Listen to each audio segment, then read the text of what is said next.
تو میں سب سے پہلے ایک سوال شاہد علی خان صاحب سے لوں گا. میں ان کا مائک انمیوٹ کر رہا ہوں تو آپ سوال کر سکتے ہیں شاہد صاحب. السلام علیکم مدثر بھائی آپ نے جو پوائنٹس گنائے تھے تو یہ پوائنٹس پہ نا جو ہے نا ایک صاحب کے ساتھ پہلے ہی ڈسکشن ہوا تھا. ان کو یہ تمام باتیں معلوم ہے کہ قیامت میں شفاعت جو ہے صرف اجازت سے ہوگی, یہ ہدایت کے آپ نے جتنے بات کہے لیکن اس کے باوجود بھی مطلب جو عمل زندگی میں جو تبدیلی آنے چاہیے نا کہ انسان پابند بنے, نماز کا دعوت کا کام کرے, اسلام کو پھیلائے, وہ چیز ان کی زندگی میں نہیں ہے. تو میں بس یہ جاننا چاہ رہا ہوں کہ یہ تمام چیزیں جاننے کے بعد آپ نے جتنے پوائنٹ ڈسکس کیے وہ سب جاننے کے باوجود بھی زندگی میں مطلب تبدیلی نہیں آئی, تو اس کا مزید کچھ سبب ہو سکتا ہے؟ جی بالکل, دیکھیں ڈیفینیٹلی ہم تو وہ سارے لوپ ہولز جو ہے نا ہم نے بند کرنے ہیں. وہ ایک کانسیپٹ ایسا نہیں ہے کہ جس کی بنیاد پر عمل صحیح ہو جائے گا. بہت سے ایسے کانسیپٹس ہیں جن کے اوپر پھر یہ بات ڈیپینڈنٹ ہے. پھر ڈیفینیٹلی ایک طلب بھی انسان کے اندر ہونی چاہیے. اگر وہ طلب ہے انسان کے اندر تو اللہ تعالیٰ بھی اس کو راستہ آسان کرتا ہے, اس میں تو کوئی شک نہیں ہے. تو بہت ساری چیزیں ہیں جو اس کے ساتھ لنکڈ ہیں. ہدایت تعالیٰ اللہ کی طرف سے ہوتی ہے, لیکن یہ بات ہے کہ قرآن مجید میں اللہ تعالیٰ نے وہ سارے جو چور دروازے ہیں ان کو آئیڈینٹیفائی کر دیا ہے کہ کم سے کم ان کو تو ہم بند کریں. تو انشاءاللہ ان کو بند کریں گے تو آپ کو محسوس ہوگا کہ آپ کے عمل کی طرف ہماری ہے. یہ جیسے کہ آج ہم نے دیکھا کہ صرف شفاعت کا مسئلہ نہیں ہے, بلکہ وہ لوگ جو ہیں بالکل کوئی شک نہیں کرتے, موحد ہیں بڑے پکے, لیکن اس کے باوجود جو ہے آخرت کے انکار کی ایک صورت ہے. وہ کیا ہے کہ اللہ تعالیٰ بخشی دیں گے. تو یعنی رحمت غلط تصور یہ ہمارے ذہن میں بالکل ہمیں اس میں سے نکلنا ہے, اپنے ذہن سے نکالنی ہے یہ جو بات ہے. پھر اس کے بعد توفیق کا تصور ہے, ہدایت کا تصور ہے. تو ان سب تصورات کو جب ایز اے ہول انشاءاللہ ابھی ہمیں اور بھی ایمان تھے کمپوننٹس ڈسکس کرنے ہیں. ابھی ایمان بال کتاب آگے آئے گا, پھر ایمان القدر ہے, بہت زیادہ بہت امپورٹنٹ ہے, جو خاص طور پہ علامہ اقبال رحمۃ اللہ علیہ نے جس پہ فوکس کیا. اور ان کے نزدیک امت مسلمہ میں جو بے عملی کا سب سے بڑا سبب ایمان القدر کے اندر خرابی ہے. تو ان سب لوپ جو ہولز ہیں ان کو جب ہم بند کر دیں گے تو انشاءاللہ آپ کو جو بھی شخص صحیح معنوں میں ان کو سمجھ جائے تو انشاءاللہ یہ ہم نے کہا تھا کہ ہمارا ایکسپیرینس یہی بتاتا ہے کہ فرق پڑتا ہے. ٹھیک ہے, لوگ جو ہیں ان کی اصلاح ہوتی ہے. تو ان سب کو ایز اے ہول یعنی انکلوسیولی آپ کو دیکھنا ہے, اور اس کے ساتھ ساتھ پھر دعا بھی کرنی ہے اللہ تعالیٰ سے, طلب بھی دل میں رکھنی ہے. تو یہ سب چیزیں انشاءاللہ پھر جو ہے they would lead to the right path. جزاک اللہ خیر. مدثر بھائی ایک بہت سمپل سوال ایک آیا ہے, وہ کہتے ہیں کہ آخرت کو قرآن میں کیا کہا جاتا ہے, اس کے لیے کوئی پرٹیکولر ورڈ ہے یا صرف آخرت ہی؟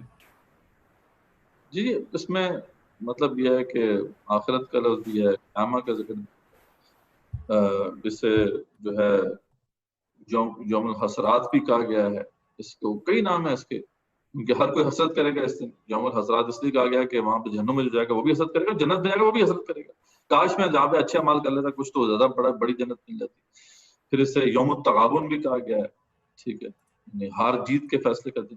تو کئی نام ہیں اس کے جو قیامت جو قرآن میں ہے. قرآن کا تو بڑا میجر ٹاپکس میں سے ہے نہیں, تو اس کے بہت سے نام.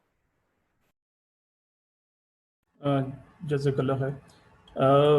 اس کے علاوہ اگر کوئی صاحب کوئی سوال پوچھنا چاہتے ہیں تو کائنڈلی اپنا ہینڈ ریز کریں تو پھر ہم ان سے سوال پوچھ سکتے ہیں.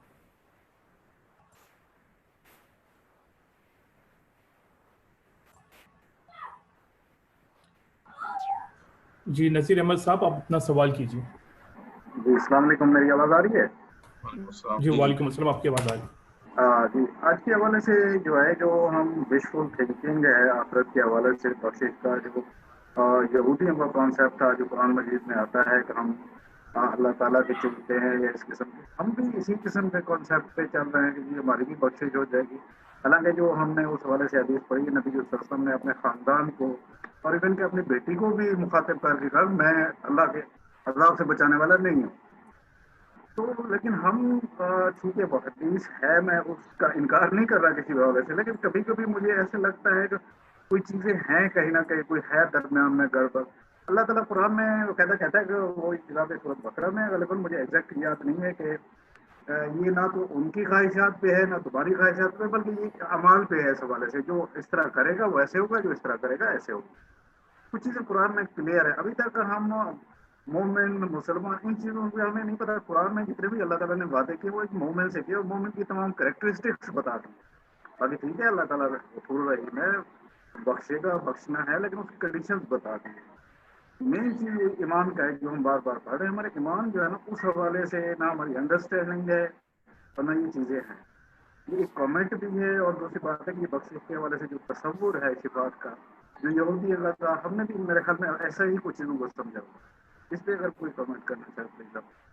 جی بالکل، یہی تو المیہ ہے. آپ نے اسی طرف ہی بات کی ہے کہ جیسے یہود کا سارا معاملہ تھا، آپ کو پتہ ہی ہے کہ ان کی بھی خرابی جو آئی تھی اعمال کے اندر، وہ اسی وجہ سے اللہ نے خود فرمایا ذالک بانہم، یہ الفاظ یعنی اسی لیے ہوا کہ ان کی یہ سوچ ہے کہ ہمیں جو ہے لن تمسنا النار الا ایاما معدودات.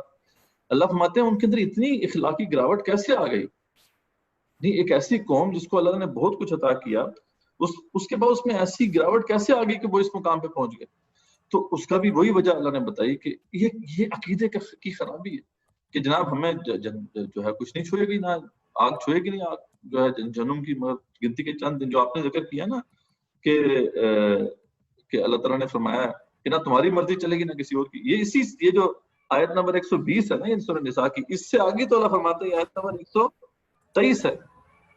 اللہ فرماتا ہے لیس بامانیکم ولا امانی اہل الکتاب، نہ تمہاری مرضی چلنی ہے نہ اہل کتاب کی مرضی چلنی ہے. من یعمل سوءا یجز بہ، جس نے بھی برا عمل کیا اس کو اس کی جزا مل کے رہے گی. آپ بتائیں، نہیں اللہ تعالیٰ نے اس بات کو اتنا کیٹیگوریکلی اور بڑے واضح الفاظ میں کھرچا ہے کہ اگر ہم صحیح معنوں میں سمجھ جائے اس بات کو تو واقعی یعنی کوئی راستہ نہیں بچتا سوائے اس کے کہ ہم اعمال کریں.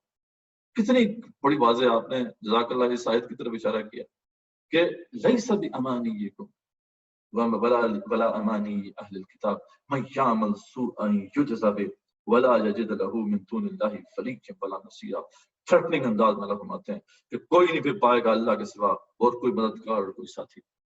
کان کھول کے سن لو سارے، تم بھی سن لو اور اہل کتاب بھی سن لے. نہ ان کی مرضی چلنی ہے نہ تمہاری مرضی چلنی ہے. تو یہی تو وہ المیہ ہے، یہی تو ہم کوشش کر رہے ہیں. اس کورس کا مقصد یہ ہے کہ ہمارے جو کانسیپٹس ہیں ان کے اندر یہ جو اس طرح کے رفنے پڑے ہوئے ہیں، جو کجیاں آ چکی ہیں، ان کو ہم دور کریں تاکہ تطہیر، جب ذہن کی تطہیر ہوگی تو انشاءاللہ اس سے عمل کی تطہیر کا بھی کوئی کی صورتیں پیدا ہوں گی. یہی امید ہے ہماری. تو جزاک اللہ، آپ کا جو کمنٹ تھا اس سے ایک اور امپورٹنٹ آیت جو ہے وہ یاد آ گئی. جزاک اللہ خیر. ریاض احمد رضا صاحب یہ آپ سوال کیجیے. جی السلام علیکم ورحمۃ اللہ وبرکاتہ. وعلیکم السلام ورحمۃ اللہ وبرکاتہ. جی میرا سوال جو ہے نا وہ ہمارے آج کے لیکچر سے ذرا مختلف ہی ہے، لیکن اس کی مجھے ضرورت پڑ رہی تھی تو میں نے کہا استاد جی سے ذرا شیئر کر لوں.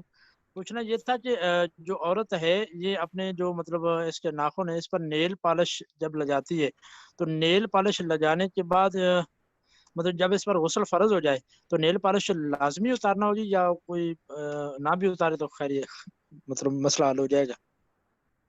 جی یہ ویسے لیکچر سے متعلق تو نہیں ہے، ٹاپک سے متعلق ہی پوچھیں. بہرحال یہ ہے کہ اس میں یہی ہے کہ وہ نیل پالش اتارنی چاہیے. بہرحال اس میں اب ڈسکشن تھوڑی طویل ہے، فقہی ڈسکشن ہے، وہ پھر آج کے ٹاپک سے ریلیٹڈ نہیں ہے، آپ سے سیپریٹ ڈسکس کر لیں گے. چلیں ٹھیک ہے، جزاکم اللہ خیر. تو میرے خیال سے مدثر بھائی باقی سوالات جو ہیں ای میلز کے تھرو یا واٹس ایپ کے تھرو لے لیں گے. بالکل، آپ ویلکم ہیں. مطلب جب بھی آپ کوشچن پوچھنا چاہیں آپ پوچھ سکتے ہیں. کورس کوآرڈینیٹر جو ہیں ان کو دے دیں، ای میل کر دیں تو انشاءاللہ ہم اس کا ضرور جواب دیں گے. باقی آپ لوگ پارٹیسپیٹ کرتے رہیں، اپنی پارٹیسپیشن کو یقینی بنائیں، کوئزز کو بھی ٹائم پہ جمع کرائیں، اسائنمنٹس کو بھی ٹائم پہ جمع کرائیں، اور کیپ اٹ اپ. جزاک اللہ خیر.